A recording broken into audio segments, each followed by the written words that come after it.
nós temos vários outros fitoterápicos que podem nos ajudar nesse aspecto, tá?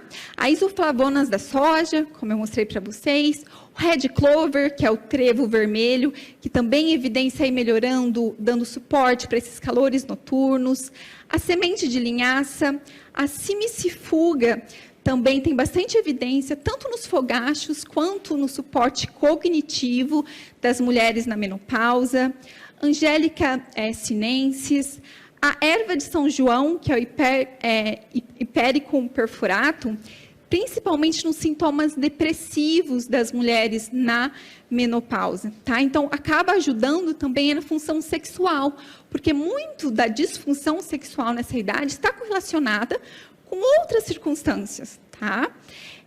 Humulus lúpulos, vitamina E, também bastante evidência acerca dela. E o gengibre, eu coloquei aí um asterisco, porque como o próprio Lu diz, na dúvida, gengibre. A gengibre sempre ajuda.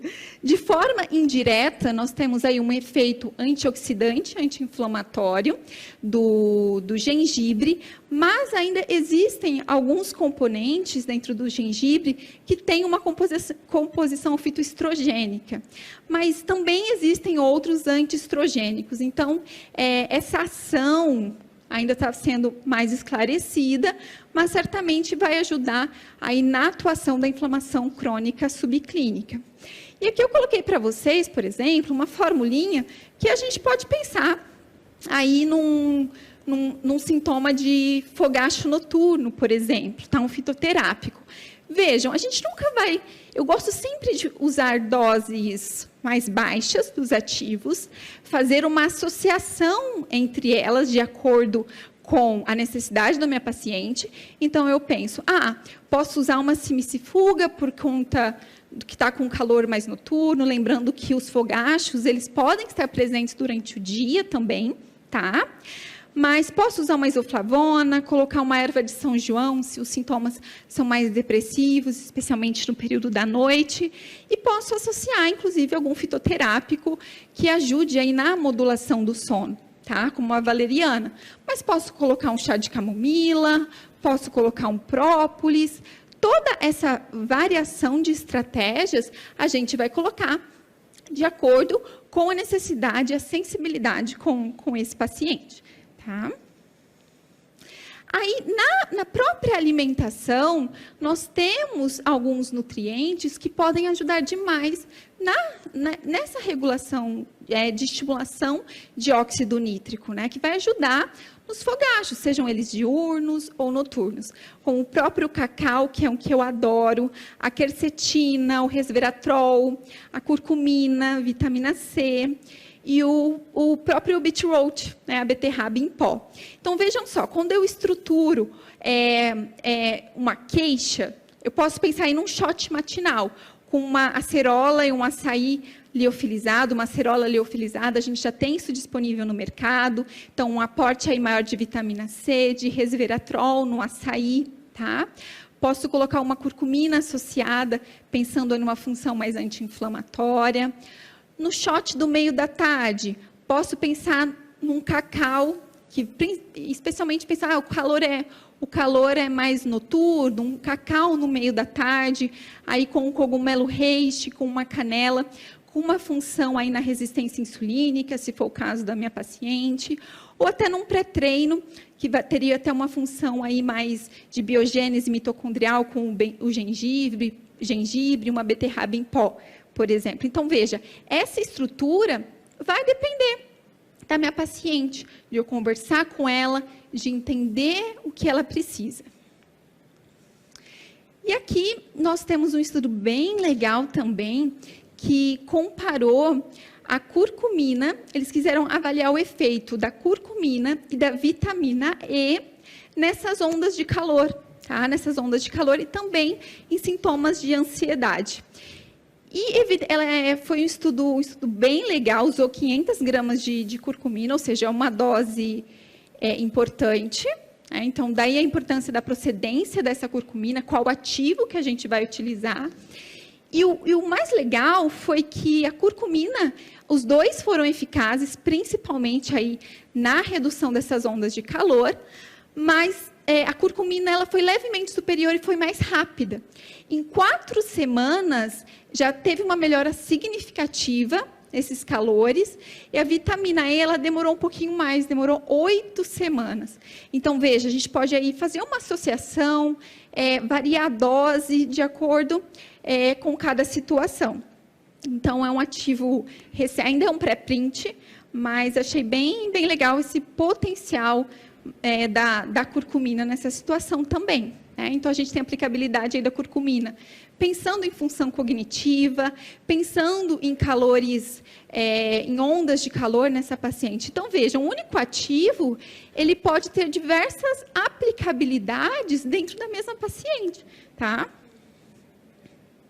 E libido? Quando a gente pensa em libido da mulher, é outro mundo, né? É importante a gente entender, a mulher que vem com, e é frequente, a mulher que vem com queixa de libido, se eu pensar em uma coisa, um ativo, um chá, um shot, para melhorar a libido dela, eu vou me frustrar e ela provavelmente também, né? A libido, especialmente da mulher, é muito diferente da libido no homem, tá? Existem, além da situação fisiológica, da queda hormonal que acontece, obviamente, não é só reposição. A testosterona, o que aumenta a testosterona? Maca peruana aumenta a testosterona? Bom, maca peruana é um alimento incrível, eu vou mostrar para vocês, mas pensar em melhora de libido simplesmente com isso é muito simplista, tá? Mesmo porque, vou repor testosterona. Tem mulheres que têm testosterona alta e se queixam de falta de libido. Tem mulher que vem com a testosterona baixa e fala que a libido está tudo bem. Mesmo porque na mulher, os sintomas, as vertentes psicossociológicas são as mais importantes. Então, o relacionamento tem que estar bom. Então, o nível de estresse tem que estar bom. Então, pensa, a mulher na menopausa tem várias coisas para a gente trabalhar. Por isso que até associar tudo, a yoga, a modulação de estresse, a aromaterapia, vai ajudar, inclusive, nesse aspecto. Tá? Vejam, de tudo que a gente tem falado até agora, é muito além de um hormônio. É muito além disso. É claro que uma reposição hormonal assertiva, feita na hora certa, porque tem hora para fazer, inclusive, uma reposição hormonal, tem que ser na mulher certa, na hora certa, para que isso seja bem sucedido. Mas, veja, é muito, muito além disso. A gente precisa olhar o todo da situação. E, sim, tem alguns fitoterápicos que podem nos ajudar nesse aspecto, tá bom? A ashwagandha aí aparecendo mais uma vez. O shatavari é uma erva indiana fantástica, usada já clássico na medicina indiana, conhecida até como sagrado feminino, tá? A maca peruana, a mucuna prurins vai ajudar aí principalmente aí na modulação dos neurotransmissores dopaminérgicos. Ginkgo biloba, fenogrego, principalmente quando a gente tem aí uma função neurológica envolvida na função desse desejo sexual reduzido. Pinus pinaster. Então, veja, eu posso fazer um shot pensando aí melhor nessa disfunção sexual. Posso fazer, inclusive, uma prescrição de um fitoterápico, ajustar de acordo com a necessidade do momento da minha paciente, mas como a gente viu, libido é muito além de um fitoterápico, é muito além de reposição de testosterona. Tá? E por último, mas nada menos importante, ontem a Karina e a Luana falaram muito de saúde intestinal para a gente. E tudo que eu falei até agora, tudo que a gente for fazer para essa paciente, eu preciso pensar na saúde intestinal. Tá? E nós sabemos, e até pouco tempo atrás, não se olhava com muito cuidado para isso.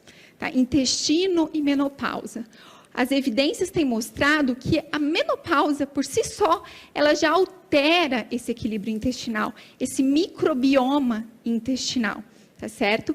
E o microbioma, ele é um grande regulador da metabolização dos estrogênios. Então, a gente precisa olhar com cuidado para o intestino dessa mulher, tá certo? Nesse estudo, inclusive, evidenciou que se eu associo probióticos com as isoflavonas, eu tenho uma ação melhor das isoflavonas no receptor de estrogênio. É o que a gente viu, né? Para um ativo funcionar, para a minha prescrição, para melhor que seja, eu preciso que o meu intestino esteja metabolizando bem tudo isso. E aí essa situação me lembra, essa semana eu atendi uma paciente na terça-feira, é uma paciente minha e do Lu, acho que o Lu me passou, tem mais ou menos um ano, ela está com a gente, Lu.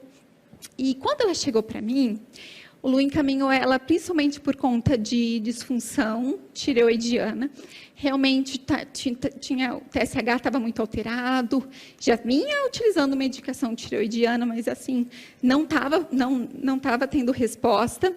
Já vinha também fazendo já um uso de reposição hormonal prévia, era uma mulher na menopausa, e o intestino totalmente desregulado.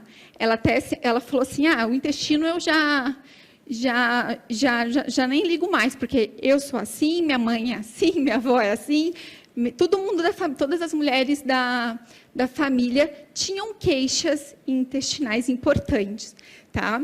E ela voltou essa semana, na terça-feira, e maravilhosamente bem. A primeira vez que ela veio, já né, na transição para a menopausa, e fatores de risco muito importantes, não estava fazendo atividade física, perfil lipídico todo alterado, e ela voltou agora, acho que a terceira consulta, e maravilhosamente bem. Eu lembro que na primeira consulta ela tinha uma percepção de saúde muito baixa. Isso acontece, vocês vão perceber que isso acontece muito na mulher na menopausa. Ela tem uma autoestima, até porque os sintomas depressivos, tá? Mas ela tem uma percepção de vida e de saúde, de bem-estar muito baixo, tá? E ela voltou com uma energia contagiante, os exames laboratoriais fantásticos, inclusive, e nas queixas intestinais também. Ela falou, eu estou até com medo, porque o intestino está muito bom, e a vida inteira ela relatou que sempre teve o intestino muito desequilibrado. E para as minhas pacientes, tanto na primeira consulta, em todas as consultas, eu pergunto assim, qual é a tua percepção de saúde? Em todos os aspectos da tua vida, que nota você dá para a tua saúde? E eu lembro que na primeira consulta ela nem conseguiu dar nota. Falei assim, eu não sei, eu quero melhorar. Você vê nitidamente sintomas depressivos associados, né? Então, e aí nessa terça-feira, 51 anos, ela deu nota 9 para a saúde dela. E ela ainda falou assim, eu só não dou 10 porque eu acho que eu comecei a me cuidar muito tarde, né? E eu falei, não, Pri, não acho que tu começou muito tarde. Eu acho que a gente começa na hora certa. O foco não é a gente chegar em 100% hoje. O foco é a gente ser um pouquinho melhor amanhã. Tá? Então, eu acho que é isso que nos motiva. Então, receber uma mulher na menopausa, bem, com uma perspectiva de saúde, de bem-estar, uma nota 9, de fato, é o que nos motiva, é o que nos impulsiona para continuar fazendo o que a gente está fazendo aqui hoje. Tá bom? Muito obrigada.